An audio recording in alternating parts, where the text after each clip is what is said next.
سوال ایک بھائی نے کیا ہے کہ یہ جنات کہاں رہتے ہیں؟ تو دیکھیے اللہ نے جنات کو یہ طاقت دی ہے، یہ کہیں بھی رہ سکتے ہیں، اور یہ اصل میں جنات کی ان کی خصلت کے اوپر ہوتا ہے۔ کچھ نیک ہوتے ہیں اور کچھ خبیث ہوتے ہیں۔ تو جو نیک ہوتے ہیں، اچھے ہوتے ہیں، تو وہ زیادہ تر گندی جگہ کو پسند نہیں کرتے، وہ ٹھیک ہی جگہ رہتے ہیں۔ لیکن جو گندے ہوتے ہیں شیاطین، یہ گندی جگہ کو پسند کرتے ہیں، جیسے بیت الخلا، گندی جگہیں وہاں پر رہتے ہیں۔ لیکن نیک جو ہیں یہ آپ کے مساجد میں بھی جاتے ہیں اور عبادت کرتے ہیں۔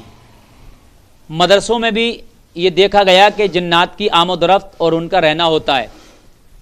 ایسے ہی گھر میں کہ جنات رہتے ہیں، تو سامعین میں آپ کو بتا دوں، بے شک وہ گھر میں بھی رہ سکتے ہیں، وہ گھر میں بھی رہ سکتے ہیں۔ بہت سے گھروں میں سایہ ہوتا ہے، کسی درخت پر بھی رہ سکتے ہیں، کسی پیڑ پر بھی رہ سکتے ہیں، اور کسی سوراخ یا بل میں بھی وہ رہ سکتے ہیں۔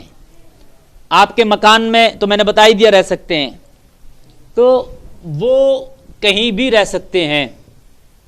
کیا گھروں میں ان کے رہنے کا اثر ہوتا ہے؟ تو کبھی کبھی بہت سے گھروں میں اثر ظاہر ہو جاتا ہے، بہت سے گھروں میں اثر ظاہر نہیں ہوتا۔